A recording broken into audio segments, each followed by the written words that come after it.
You're listening to the Chronicles of a Gooner, the Arsenal podcast. I'm Martin Tyler, and you're listening to Harry Symeou.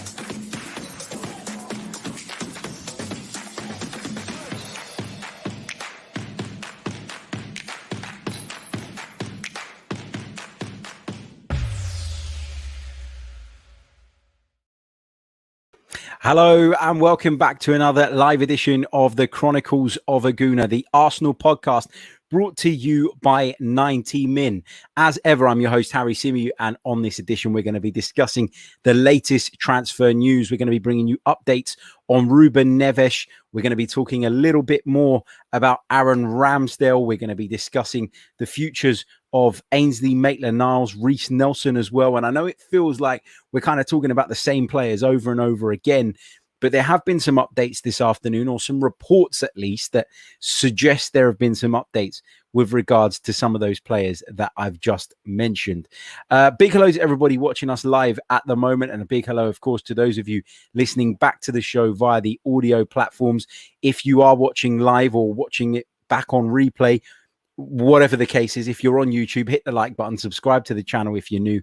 And of course, if you're listening via the audio platforms, then please do leave us a review, especially if you're an Apple Podcast listener. That really, really does help us. Right, let's get into it then. And let's start off with the update on the future of Ruben Neves. Now, he's a player that Arsenal have been linked with for a little while now. He's somebody that I've gone on record as saying I think would probably be a pretty good replacement or slight upgrade on Granit Xhaka, because of the fact that I think stylistically he fits quite well into that role. I think he's very good at progressing the ball from deep areas. He's very good at making sure that the team is ticking. He's a bit of a midfield metronome. Not the most physical player in the world. He isn't an N'Golo Kante, for example, isn't going to get across the pitch that well, isn't going to sort of gobble up the space around him. But tactically, he's very smart. He's very astute. And he's a player that I quite like. But it's emerged this evening, or this afternoon, I should say, and the report has come from TalkSport. So I would take it with a tiny pinch of salt. But that Manchester United are now leading the race to sign Ruben Neves from Wolverhampton Wanderers. Now, it's been very clear for a while that Wolverhampton Wanderers are looking for something around £35 million to let the Portuguese midfielder go. And when you take into consideration how good he's been in the last few seasons, okay, last season he dropped off a touch, but Wolves did in general. But prior to that, he was a very, very influential figure, a really great signing for Wolves, helped them re-establish themselves as a Premier League club, and was key in everything they did. You can understand why, taking that into consideration, and the player's age, he's just 24 years old, Wolves will be demanding top dollar for Ruben Neves. Manchester United are said to be interested as well. It's been well documented for a while that they are looking to upgrade on that midfield duo of Fred and McTominay, or McFred as they're known by some. But Ruben Neves is somebody that they've identified as a target. And according to this report, Ruben Neves' relationship with Bruno Fernandes could go a long way in persuading him that Manchester United is the right place. Of course, Bruno Fernandes and Ruben Neves, international teammates. But aside from that, you know, Manchester United, you feel, are closer to challenging for the Premier League. Manchester United are in the Champions League next season.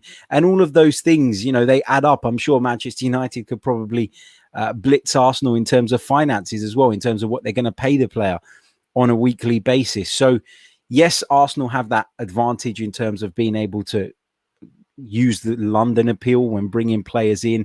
And yes, in the eyes of some, you know, there's a very exciting project going on at Arsenal, a redevelopment. And Ruben Neves, if he did come to the Emirates, would have an opportunity to be a real key cog in that. But Manchester United, if he chose to go to Manchester United over Arsenal right now, I don't think many of us could stand up and make a case, taking our Arsenal hats off for a second, that he'd be wrong to go to Old Trafford over the Emirates. Matt G asks in the chat, I thought United were in for Camavinga. That was being bandied about as well. And Rennes president, if I'm not mistaken, has kind of suggested or hinted that Rennes would be open to the sale of Camavinga during this transfer window, but nothing's progressed on that just yet. United are looking for someone who can progress the ball from those deeper areas, is comfortable in receiving it from the centre backs, just like we are. They're looking for the same type of player because they too play with that double pivot in midfield and then allow those players further forward to be a little bit more free and interchangeable. It's it'll be disappointing if we miss out on him, because for me, he is one of the players that we should be looking at.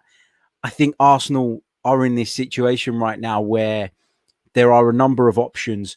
I'm sure in the club's mind, it is clearer as to who stands at the top of the league or at the top of the list, I should say, and who is maybe further down the pecking order. But for us as fans right now, even as journalists, it's very, very difficult to understand and work out who is leading the race, whether that race is determined by asking price, whether Arsenal were ever going to stump up the £35 million fee that Wolves are demanding for Ruben Neves, or if after those initial talks, they decided to turn their attention elsewhere. It's all unclear at the moment, but there are a lot of Arsenal fans who believe that Ruben Neves was going to be the one and believe that Ruben Neves will be a really, really good replacement for Granit Xhaka. Now, I'm not saying that we can completely rule out the possibility of Ruben Neves coming to the Emirates Stadium, but of course, with Manchester United seemingly now in the race, it is going to be a lot more difficult to persuade the player to join for sure. Another midfield target that Arsenal have been linked with heavily, not just this summer, but last summer too, is of course Houssem Aouar. And we touched upon it briefly during the last show. There are reports that Liverpool are now leading the race to sign Houssem Aouar. So it's another one of Arsenal's targets that we could potentially lose out on as another Premier League club come into the race. I've done a little bit of digging on that one this afternoon, tried to get to the bottom of it a little bit more. And the report comes from Le Ten Sport in France, who say, and I quote, Liverpool have the greatest possibility of signing Houssem Aouar. That's what they say.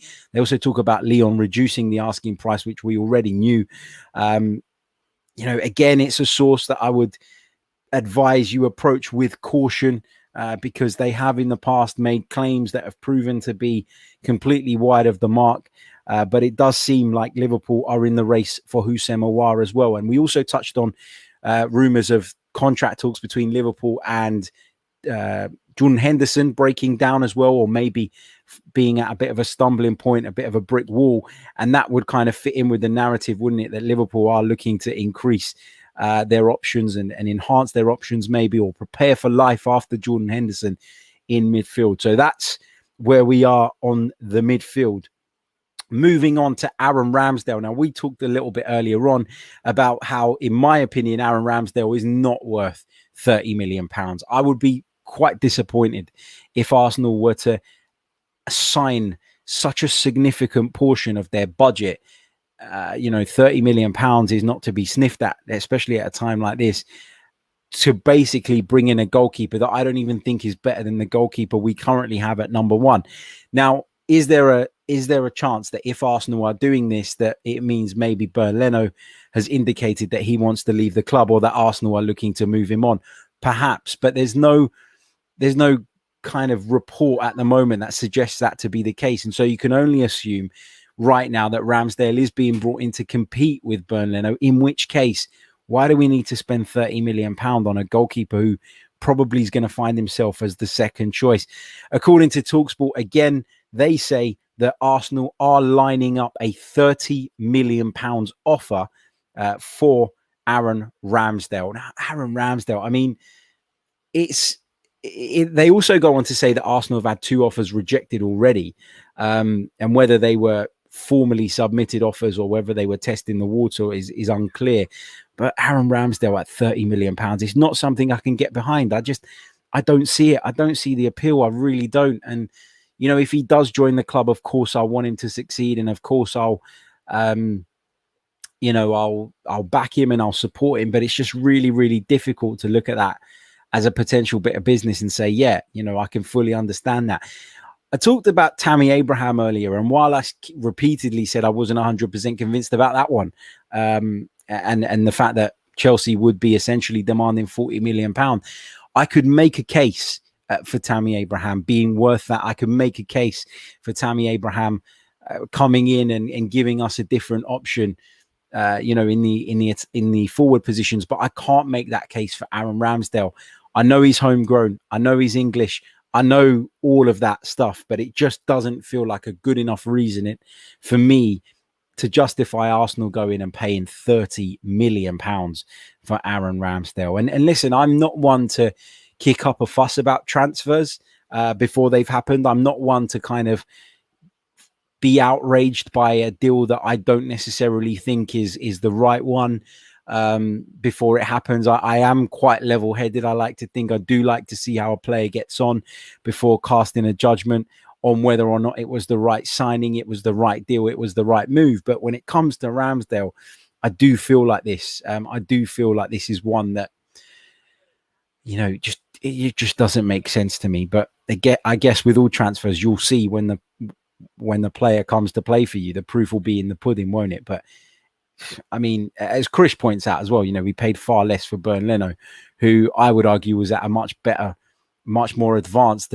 stage in his career and had proven himself a lot more than Aaron Ramsdale has. Also, final bit of update since the last show, the reports have emerged from BBC Sport claiming that Leicester City, Southampton and Burnley are all interested in Ainsley Maitland-Niles. Now, Ainsley Maitland-Niles has been touted as someone who Arsenal could use as a makeweight in their negotiations for James Maddison. So Ainsley Maitland-Niles is wanted by Leicester, so perhaps something could be done there. I've talked about Ainsley Maitland-Niles and the role I expect him to have at the club next season. I do think if he's unwilling to play as a fullback or a wing-back, he is going to find himself struggling for game time, and that is going to ultimately lead to him having a disappointing season and probably moving on. I think with Maitland-Niles, you've got to, a bit like Joe Willock, weigh up what their role next season is going to be and how that role will impact their value going forward. We talk about Willock all the time, worth around about 15 to 20 million pound now in the eyes of many people. But if he continues at Arsenal and doesn't play very much, then that value is just going to decrease and decrease and decrease until he's worth basically jack shit. And that could happen with Ainsley Maitland-Niles as well. I don't necessarily think the loan deal at West Brom done him any good in terms of his value, in terms of the appeal for other clubs. But I do think people have looked at his career so far and said, well, he's proven himself to be quite competent in a number of positions and therefore could be a good addition to our squad. But again, another season on the sidelines, another season on the peripheries of Arsenal's first 11 would see him, in my opinion, lose value. And then Arsenal would be in a position where they're going to have to let him go for a lot less than they probably could get today. And that's the thing, isn't it? We've done it in the past. We've held on to people for too long. We've not been smart in terms of our selling. We've not been smart in terms of the players that we've bought either in recent seasons. But it does feel like sometimes when you're not sure and you're not convinced necessarily that a player is going to become part of your first team and there is an offer on the table, you probably have to consider that offer. And on most occasions, you probably have to take that offer in order to move forward. Right, let's get some of your questions in the live chat. That's it by way of updates from me based on the reports. We only recorded the last episode a few hours ago, so there's not a great deal changing. But of course, the latest on Ruben Neves is that Manchester United are in the race to sign the Portuguese midfielder and that the midfielder may snub Arsenal in favour of a move to Old Trafford. Given the current situation, could you blame him? We've also got the reports that Arsenal are launching or planning to launch a £30 million bid for Aaron Ramsdale. Whether that will materialise or not remains to be seen. And as I said, BBC Sport reporting that Ainsley Maitland-Niles is wanted by 3 Premier League clubs, Leicester City, Southampton and Burnley. Get those questions in the chat box now. While you do that, I'll just quickly remind you that this podcast is brought to you by the brilliant guys over at manscaped.com. For all your male grooming needs, check them out. Make sure you check out the Lawnmower 4.0 now, I think is the latest one. What an incredible piece of equipment. And as I always say, if you're going on a date soon, you never know, that date might go better than you planned. And so you might want to be trimmed and groomed down there. So check it out, manscaped.com.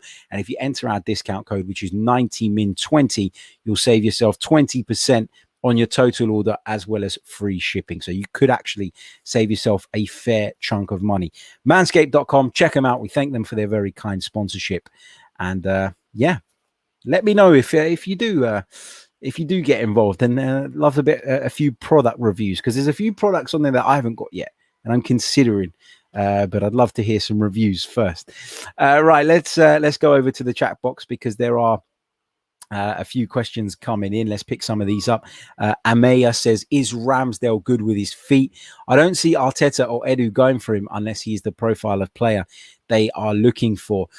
To my knowledge, he's not particularly good with his feet, but admittedly, I didn't watch much of Sheffield United last season. They were kind of my team that I chose to stay away from in the Premier League. I did cover them on a couple of games for VSIN, but it was literally, I think, 2 games over the course of the entire season. I'm not 100% sure on how good or comfortable Ramsdale is with his feet, but I do agree with you, Amaya, that they would be looking for that profile of goalkeeper.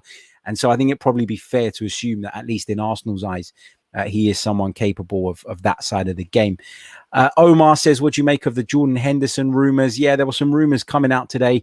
I think they originated from the Daily Star, suggesting that Jordan Henderson's contract talks with Liverpool have hit a bit of a brick wall, and that Arsenal were the favourites to sign him in the event that he did choose to leave the club this summer. First of all, I don't expect Jordan Henderson to leave Liverpool this summer. Still got 2 years remaining on his current contract. And second of all, I'm not sure that he fits into what we're doing. He's a good, competent midfielder, a great leader as well, as we've seen in recent times for Liverpool, but not the answer for me. Let's move on. Let's pick out this one from Steve Stone, who says, 3 weeks away from the new season starting. Still no midfielder, Harry. Are you nervous yet? Yeah, and he says no starting midfielder. And I think you're right. We haven't got a starting midfielder in. I don't see Sambi Lokonga as being that man. Am I nervous yet? A little bit, as every day passes by and we sit here on this podcast and we discuss and we talk and we debate about what Arsenal might do in the transfer market, you do start to feel a little bit more concerned, a little bit more worried. But, sometimes deals are at an advanced stage and we just don't know about it. Sometimes deals are further down the line than we as fans are privy to. And so I'm kind of hoping that Arsenal are at least clear on what it is they want to achieve in that position moving forward. I think it was always going to be the case that Arsenal were going to start the new season without having completed all of their transfer business. I think that's realistic. I think often we see a lot of movement at the back end of the window. And while that's not ideal in terms of preparation, in terms of embedding players into the squad and the group, I think that's probably the reality of the situation we're likely to find ourselves in the next few weeks. I do think that some business is going to be very late in the window, and we're just going to have to accept that as fans. It's not ideal, but it is what it is. Let's pick up a couple more of your questions. What else have we got here? Let's see. Syed says, Harry, do you think Willian will stay? And do you think Arteta still trusts him? I think you saw, actually, as the season developed last time out, that Mikel Arteta started to lose trust and faith in Willian. He was a player, if you remember, at the start of the season, was a regular, much to the fans' frustration. He did have some decent games at the start of the season, Willian. And the first game of the season in particular at Fulham, I thought he was excellent. And a lot of us were like, well, this has been a pretty good and shrewd signing. But obviously, Willian was unable to maintain that form. And I think that Mikel Arteta realised that as the season went on. And as a result, you saw him get a lot less game time.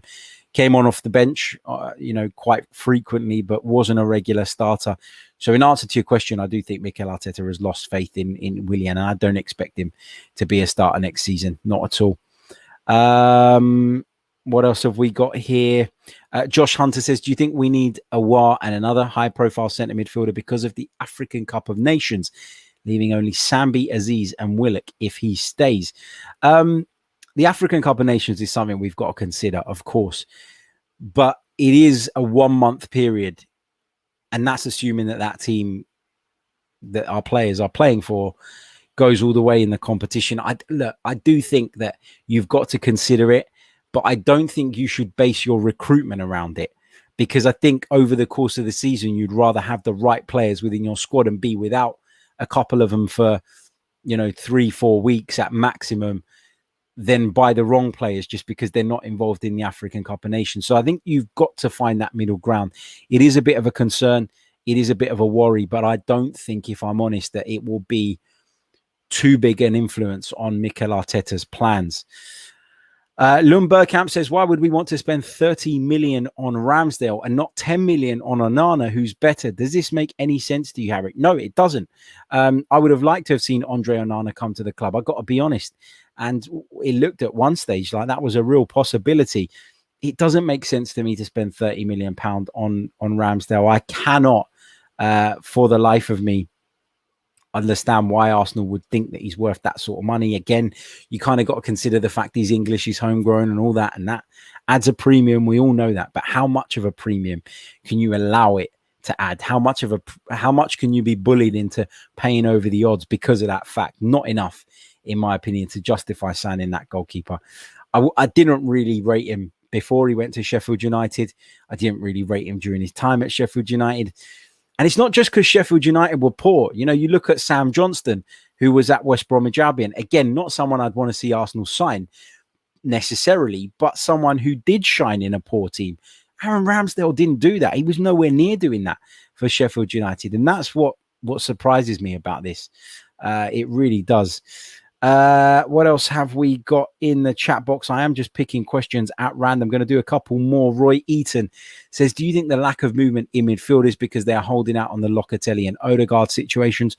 Quite possibly, Roy. It's not beyond the realms of possibility. I do think Arsenal were very keen to bring in Martin Odegaard on a permanent basis, and I don't think they've fully given up hope on that yet. Locatelli might be a preferred choice in midfield, and perhaps that's why Arsenal are holding off a little bit in making a move regarding someone else in case the opportunity comes along to sign the Italian. But also, I think the fact that Granit Xhaka is still at the club and that Arsenal haven't yet recuperated that money means that what you don't want to do is go and spend an absolute fortune and then be in a place where you've got Granit Xhaka still at the club because Roma wouldn't make up the extra bit on the fee, and then you've got this player, and then you've spent that money in a position that you probably, I know a lot of people would disagree with this, but you don't really see as a priority. The sale of Granit Xhaka means that Arsenal need to bring in a starting centre midfielder, and I guess until that deal is complete, then you might see Arsenal kind of holding fire. You might see Arsenal in a place where they can't quite meet the valuation of some of their targets until they receive those funds for Granit Xhaka. So there's a lot of factors in the background that we maybe don't know about. But I do think that Arsenal are bad in their time here. I do think that Arsenal have identified priority targets. And I think if waiting a little bit gives them a chance of being able to obtain some of those priority targets, then I don't think that's such a crazy approach. Obviously, we don't know what's going on behind the scenes. We can only speculate. But yeah, I think if you've got a priority and that priority player is quite a way out in front of your alternative options, then I do think you are better off to be a little bit safer, to wait that little bit longer and just make sure that you're doing the right bit of business. Let's take this one from Jack Hammond, who says, you don't spend £30 million on a backup goalkeeper, even if it's Neuer. If he's going to sit on the bench for the majority of the season, then why spend that amount of money on them? Yeah, I agree with that. And that's why I'm kind of trying to read between the lines here and maybe suspecting, although I don't have anything to back this up, but perhaps Bernd Leno has indicated that he doesn't want to be at the club. Perhaps Arsenal are open to the idea of selling the German in the summer, in which case Arsenal would be spending 30 million on a goalkeeper that they view as a future number one and somebody who might be at the club for many years. And then it doesn't sound so crazy. But I agree with you, Jack. When you think about the fact that, is he better than Bernd Leno right now? I would say no. Is Bernd Leno leaving right now? Well, we've got no indication that that's happening. Then it does sound crazy to think that Arsenal, at a time where finances, are not at their best, not just at Arsenal, but all around the game, it does sound absolutely bloody mad. To think that we could spend that amount of money on a backup goalkeeper. Going to take one more question, one final question from Matt, who says, Harry, if we did get Locatelli, although it's unlikely, do you think fans would get behind him knowing he wanted Juventus? I think all Locatelli could do, Matt, is come in and produce. And if you produce, nobody will give a shit about what you said, what you wanted in the past. You know, you let your football do the talking, and often those kind of things are only really brought up and only really focused on when the player is not performing. I think Manuel Locatelli is a good enough player to be able to come and prove to the Emirates faithful that they made the right decision, in the club made the right decision in breaking the bank and signing him. I think with Manuel Locatelli, I don't think it's a bit like the Cesc Fabregas and Barcelona situation, right? We don't like the way Cesc Fabregas left. I thought a little bit of it was, I thought some of it was a little bit, done in poor taste, and I wasn't happy with it at the time. But when Cesc Fabregas came to Arsenal, every single one of us knew that he was a boyhood Barcelona fan and that his dream one day would be to return to the Camp Nou and pull on the famous red and blue jersey. We all knew that. And that didn't stop the Arsenal fans growing an affection towards him because of how well he played and how well he performed and what a big talent he was. And I guess I would look at me personally, I would look at the Locatelli situation in the same way. I don't think it's crazy or strange for a young boy who's grown up in Italy, who's grown up supporting a club, to want to represent that club at some point in his career. But he's a professional. And I think if we were to say that him coming to Arsenal would mean him kind of playing with a frown on his face and not giving it 100%, I think we're being disrespectful to the guy's professionalism. And I think we would be making a story out of nothing. If he comes to Arsenal, he improves the team and he plays well, then I don't think anybody really cares about Juventus. Will there be this thing in the back of our minds that maybe one day he'll go to Juventus? But look, if he comes to the Emirates, serves his purpose, helps us get back to where we belong, and then we can get a big transfer fee for him later down the line, that's not necessarily the end of the world, is it? But yeah, really good question. Really, really good question. And I'd hope that the Arsenal fans would be mature enough to understand that, he's an Italian boy, grew up supporting Juventus, his family supports Juventus, etc., etc. And maybe his preference was to go there, but that deal didn't materialize. And now he'd be at Arsenal, and now he'd be in a position where he'd be given his everything for Arsenal. And that's that for me. Right. I am going to leave it there. I will catch you all very, very soon with some more Arsenal related content. But before I do that, let's check where we're at on the likes. It is really, really important. I hate banging on about it, but it really does help the channel when you guys hit the like button. We're currently got over 200 of you watching at the moment, but there's only 45 of you who have hit the like button. So let's try and get that as close to 100 as we possibly can between now and the end of the stream. Subscribe to the channel if you are new. If you want to become a member and support us by going that one step further, you can do so by, of course, clicking on the link in the description. I will catch you all very, very soon with more Arsenal related content. And until then, take care. Ciao.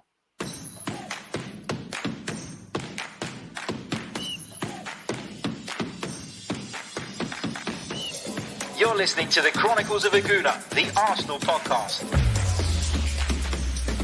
I'm Martin Tyler, and you're listening to Harry Symeou.